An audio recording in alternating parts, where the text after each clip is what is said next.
За сайн байцгаана уу та бүхэндээ энэ өдрийн мэндийг хүргэе. Өнөөдөр шинийн нэгэн болж байгаа шин сар маань. За тэгээд цөмөрөө шин сарынхаа бичлэгээр явуулж байгаа гэсэн үг байхгүй юу? За энэ хүү шин сарынхаа бичлэгээр цөмөрөө одоо яага шин сарын ямар учиртай өнөөдөр тэгээд 12 ордууд маань ямар үг хэлвэл маш зөв байх вэ гэдэг талаарх мэдээллүүдийг хүлээн авнаа. За нэгдүгээрт одоо орны хувьд шин сар бол сарны мөчлөгийн эхлэл байдаг байгаа. Тэгэхээр өнөөдрөөс эхлээд сар маань өргөжих буюу waxing гэдэг хэлбэр рүүгээ шилжин ордог.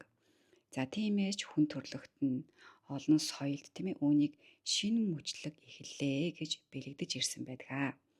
Энэ шинжлэх ухаанд болохоор ерөөсөө эд шид биш харин ингээд цаг хугацааны байгалийн цикл дээр суурилсан хүний хандлага юм байна.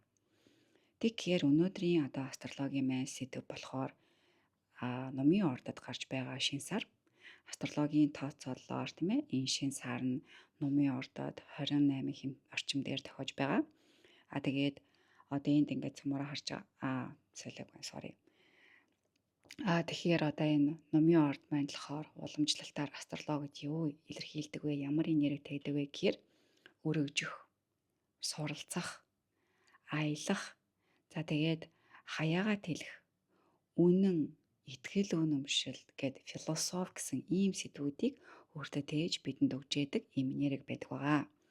За тэгээд хамгийн гол хэлэх гээд байгаа санаа маань шин сар яг ингээд ялангуяа өнөөдрийн шин сарнаар юм хүслээ бичээд суух өдөр ерөөсөө биш. Яагаад вэ гэхээр энэ талаар өөрийнхөө Instagram дээр close friends дотроо тайлбарласан байгаа. Харин өнөөдөр цөмөрөө энэ шин сарнаар яг төлөвлөгөөгөө том зургаар нь хараад зорилгоо тодруулахад ийм таатай ээлтэй өдөр байгаа. Яагаад таатай ээлтэй өдөр вэ гэж байгаа гэхээр эн чинь өнөөдрийн одоо гаригууд өөр хоорондоо хийж байгаа энергийн холбоогоос үүсээд ингэж хэлж байдаг байгаа. За тэгэхээр цөмөрөө одоо асууя л да. Одоо шууд амьдрал дээр ингээд буулгах хэрэгтэй гэсэн үг байхгүй юу? Тэгэд өөрөөсөө 3 асуултыг асуувал маш сайн. Яагаад гэвэл эн чинь номын ордын энерги дотор явж байгаа шин сар маань байхгүй юу? Тэгэхээр одоо би хаашаагаа тэлэх ёстой юм бэ гэдэг асуултыг тавих хэрэгтэй нэгдүгээрт. Мэддэг юм уу? Бизнес юм уу? Эсвэл хэдлийн чадвар юм уу гэдгээр. Хоёр дахь асуулт болохоор миний үнэн гэж юу юм бэ гэдгийг өөрөөсөө асуух хэрэгтэй. Яагаад вэ гэхээр энд хүмүүст таалагдахын тулд өөрийгөө жижигхэн болгоод байгаа ярваа нэгэн тийм хэсэг байна уу? Хүмүүст таалагдахын тулд өөрийгөө орхиж байгаа, алдагдуулж байгаа, мартаж байгаа тийм одоо үйлдэлүүдийг гаргаж байна уу гэдгийг өөрөөсөө асуух хэрэгтэй. За тэгээд гуравт нь болохоор яг нэг зорилгоо сонгох хэрэгтэй. Олон тийшээ сонгож ерөөсөө болохгүй. Яагаад гэхээр номын ордчин одоо тэлдэг учраас айгүй олон юмыг зэрэг сонгочих юм бол тэр олон зүйлсүүд чинь олон болохоо бодно гэхээс ш яг нэг дээрээ төвлөрөө тэр нэг төвлөрсөн зүйл чинь одоо томортлоо сайжиртлаа тэлэхгүй гэсэн бас нөгөө утгатайгаа ингэж ойлгодог байхгүй юу? За тэгэхээр өнөөдөр цөмөрөө одоо 3 өгүүлбэр зорилгоо бичиж юу айгүй уялдаа холбоотой байх вэ гэхээр би одоо тийм зүйлийг эхлүүлнэ гэдэг. Энэ ч юм ерөөс хүсэл бол биш шүү дээ. Энэ бол ингээд зорилгоо бичиж байгаа зүйл байхгүй юу? Хоёрдугаар болохоор би одоо яг үүнийг тогтмол хийнэ гин. За тэгээд хамгийн сүүлийнх нь болохоор би үүнийг болиулнаа. Энийг зогсоож хаанаа гин. За тэгэхээр цөмөрөө эдгээр зүйлсүүд дээр анхаарлаа төвлөрүүлэх сайн өдөр байгаа. За тэгээд одоо хамгийн сүүлд нь цөмөрөө 12 орд дээрээ одоо энэ шин сарны эхлэл дээр юу хэлэх ёстой вэ гэх юм бол ямар өгнүүдийг сонгуул маш ээлтэй вэ гэхээр энийг хэлэхээс өмнө бас би дурдах ёстой байх. Цөмөрөө нарны орд нарны орд дээр нэмээд өөрсдийнхөө мандалтын ордороо хамт ингээд сонсоорой. Мэдээж хэрэг өмнөх бичлэгүүдээр оруулж ирсэн шиг өөрийн чинь өөр нэг орд дээр 3 буюу түүнээс дээш гаригууд байх юм бол тухайн тэр ордыг сонсоорой. Саяны яг миний хэлсэн зүйлсүүдийг шин сонсож байгаа хүмүүс маань хараахан ойлгохгүй байх юм бол би энэ бичлэгийнхаа доор нь тайлбарласан бичлэгүүдийг ингээд оруулж линкийг ингээд оруулъя холбоосыг. За тэгэхээр цөмөрөө юунаас эхэлнэ? Хоньны ордоос эхэлнэ. Яагаад хоньны ордоос эхэлж байгааг цөмөрөө мэдж байгаа тийм ээ? Яагаад гэхээр Одоо би нөгөө нэг 6 хичээлээ явуулаад онлайнаар явуулаад эхэлсэн байгаа да. Төлбөргүйгээр тийм анхан шатны. Тэрэн дээр яагаад хоньны ордныг анханаас нь эхэлдэг юм, яагаад хоньноор эхэлдэг гэдгийг тайлбарлчихсан байгаа. Тэгээ мэдгүй хүмүүс маань бас тэр хичээлийг бас сонирхоод үзээрэй, хоньны орд гэснийг бичлэгийг сонирхоод үзээрэй гэж зөвлөж байна. За одоо цөмөрөө жинхнээсээ эхэлцгээе. Хоньны ордууд маань өөрсдөндөө суралцах, аялах, одоо том зорилгоо тийм ээ тэлэлтүүдийг сонгох хэрэгтэй. Тэгэхээр юу сурах вэ? Тийм үү? Хаашаа аялах вэ? Надад ямар том зорилго байгаа вэ? Би юун дээр эдгээрсийн алин дээр нь тэлэлтийг сонгуул зүгээрээ гэдэг дээр одоо цөмөрөө энийгээ бодож төлөвлөж бичнэ гэсэн үг. За одоо өхрийн ордныхаа маань болохоор яах вэ гэхээр юун дээр төвлөрч бодох вэ гэхээр хамтын мөнгө, хамтарсан үр зээл. Тэгээд гүн өөрчлөлт санхүүгийн цэгцлэх хэрэгтэй байгаа шүү. Тэгэхээр эднэр дээр тэ анхааралтай хандъя. Хамтаараа ямар мөнгө хөрөнгө эзэмшиж байгаа, үр зээл байгаа юм уу? Энийгээ боолж өгөөлтэй үр зээл их болгож болохгүй тул яавал би энэ санхүүгээ зөөр өөртөө цэгцлүүл болох вэ гэдэг тал дээр өнөөдөр ажиллах хэрэгтэй гэсэн үг. За 3 дугаарт нь цөмөрөө уучлаарай ихрийн орд. Ихрийн ордууд маань одоо харилцаа, гэрээ хэлцэл, түншлэл дээр тийм ээ хинийгээ сонгохоо маш зөв тодорхой болох дээр анхаарлаа хандуулах хэрэгтэй. Яагаад гэвэл энд ингээд тэлэлт явагдаж байгаа учраас харилцаан дээр буруу хүнээ сонгочихвээ. Гэрээ ихтэй буруу гэрээгээ хийчихвээ гэдэг юм анхааруулгууд явагдаж байгаа. За одоо мэлхийн орд.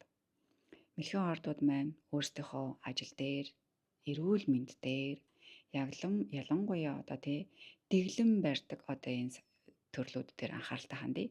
За дэглэм маань аяга олон янз байж болно тийм ээ. Өглөө орой унтах, сэрэх, хоолны дэглэм, эрүүл мэндийн дэглэм гэд ажил дээрээ хүртэл ямар дэглэмтэй байдгийг энэ бүгд дээрээ аягүй тийм системтэй хандах тал дээрээ өнөөдөр ажиллах хэрэгтэй. За одоо манай арслангийн орд. Арслангийн ордныхан маань одоо зүрхийн асаавал сайн маш ихээр асаая. Хайрыг бусдад түгэй гэж яхтай тийм айгу зөөлөн үгээр уян хатнаар бүтээлч байдлаар түгээе. Ерөөсөө одоо ингээд би гэдгээ хит асааж ерөөсөө болохгүй. Бусдад өгөх тал дээр харин асаах хэрэгтэй сэтгэл зүрхээ. За охины ордууд маань юун дээр анхаарах вэ гэхээр өөрийнхөө орон гэр тийм үү? Өөрийнхөө дотоод орон зай дээр тэгэд өөрийн чинь одоо суур яг юу гэдэг юм бэ? Ямар зүйл өөрийн чинь суурьтай бат бөх байлгадаг юм бэ гэдэг тал дээрээ өөрийнхөө суурийг заснаа. Тэгэхээр энэ суур чинь өөрийн чинь ялангуяа байдаг тэр орон зай учраас яг байгаа орон зай дээр илүү төвлөрөх хэрэгтэй. Одоо наад зах нь өөрийнхөө гэрийг өнөөдөр аюу ихтэйхэн байрлалд бас оруулаад засаад янзлуул таатай байгаа. За одоо манай жинлүүрийн ордныхан байгаа. Жинлүүрийн ордныхан маань цөмөрөө өөрийнхөө холбоо харилцаа тийм үү? Хинтэйгээ холбоо харилцаагаа зөв болгох уу?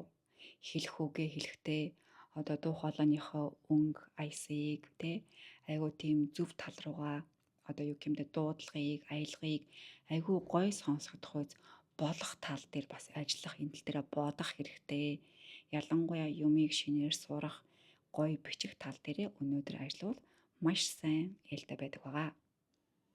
За манай хилэнцэн ордныхан маань өнөөдөр яах вэ гэхээр өнөөдөр ерөөсөө бусдын өмнө өөрийгөө доошоо яаж болохгүй, өөрийнхөө үн цэнийг өнөөдөр алдаж болохгүй. За өнөөдөр гэлтгүү арийн 2 өдөр тэгээд өөрийнхөө мөнгөн дээр тэгээд өөрийнхөө дархлаан дээр бас төвлөрөх хэрэгтэй. Зөв хандаарай гэсэн үг. За одоо жинхэнэ одоо манай номын ордныхан маань номын ордныхан цөмөрөө өнөөдөр тийм ээ тэгээд дахиад нэг 2 өдөр энэ 3 өдөр өөрийгөө яаж шинжилсэн байгаа вэ? Би ямараар өөр болсон байгаа вэ гэдгийг бусдад хүмүүст хэлж өөрийнхөө шин дүрийг харуулах тал дээр ажиллах юм бол бас айгүй ээлтэй байгаа шүү. За одоо манай материал ордныхан. Материал ордныхан маань болохоор одоо ингээд дуусгаж амжаагүй зүйлүүдийг дуусгах хэрэгтэй байна. Яагаад гэвэл ярваа нэгэн ажлыг дуусгаад амралтынхаа горим руу шилжихэд айгүй таатай энерги байгаа байхгүй юу? Тэгээ болж игэл хэрвээ өнөөдөр яргаа нэгэн ажлыг дуусгах чадахгүй байгаа бол сэтгэлдээ тийм ээ за дуусглаа гэж бодно. Авшаа дээрээс нь бичгээр за би энийг дуусгацсан байна. Дуусгахын тулд ингэнэ гэдэг энэ дистратай системийг бичвэл маш сайн. За одоо манай хумхын ордныхан. Хумхын ордныхан маань ингүүл зүгээр. Энэ энерги дээр өөрийнхөө найз нөхдөдөө тий муудаж болохгүй. Баг олон нийттэйгээ зөрчилдөж болохгүй. Болж өгвөл ив найрыг сахиад баг хамт олонтойгоо найз нөхөдтэйгөө одоо тийм энерги солилцоогоо сайн хийвэл ээлтэй байгаа. Ээлтэй гэдэг нь өөрийн чинь дархлаанд энергид сайн гэсэн үг. За одоо манай хамгийн сүүлийн загасны ордныхан. Загасны ордныхан маань өөрийнхөө карьерийг тийм үү нэр хүндийг өөрийнхөө том зорилгыг олон нийтэд зарлахаас юусоо айх хэрэг байхгүй. Яагаад гэвэл хин нэгнээс нууж байгаа бол нэг хүн ч гэсэн хилүүл зүгээр байгаа. Цаагаараа эн чин өөрийн чин тэр зорилго, карьер, нэр хүнд өснөө гэдэг ийм энерги дагуулж байгаа. За ингээд та бүхэндээ энэ шинэ сарынхаа одоо мэдээлэл болон зөвлөгөөг хүргэхийг ингээд хүслээ. Тэгэд хамгийн сүүлд нь цөмөрөө одоо хамтдаа тийм ээ юу хийхээ мэдлээ, ямар тийшээгээ хандхаа мэдлээ. Тэгээд энэ мөчлөгийг цөмөрөө айгуу гой өөрсөндөө зөв ээгэр болгохын тулд бас нэг хамтдаа нэг хідөөг тавтацгаая. За эхэлцгээе цөмөрөө. Нэгдүгээр өгүүлбэр. Би өөрийн үннээ сонгож байна. Хоёрдугаар өгүүлбэр. Би зорилгоо тодорхой хэлж, тодорхой түнлүгээ алхаж байна. Гуравт нь би өсөн дэвшгээс огтоосоо айхгүй байна.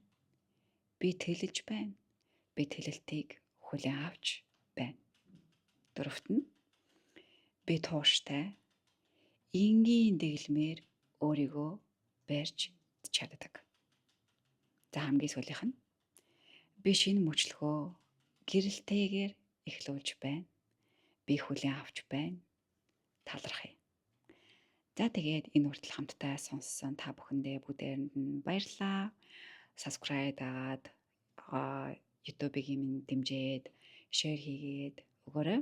Бусдаа гэрэл гэгээг хамтдаа түгээцгээе. Баярлалаа. Баяртай. Дараагийн бичлэгээр удахгүй эргэн уулзцаая.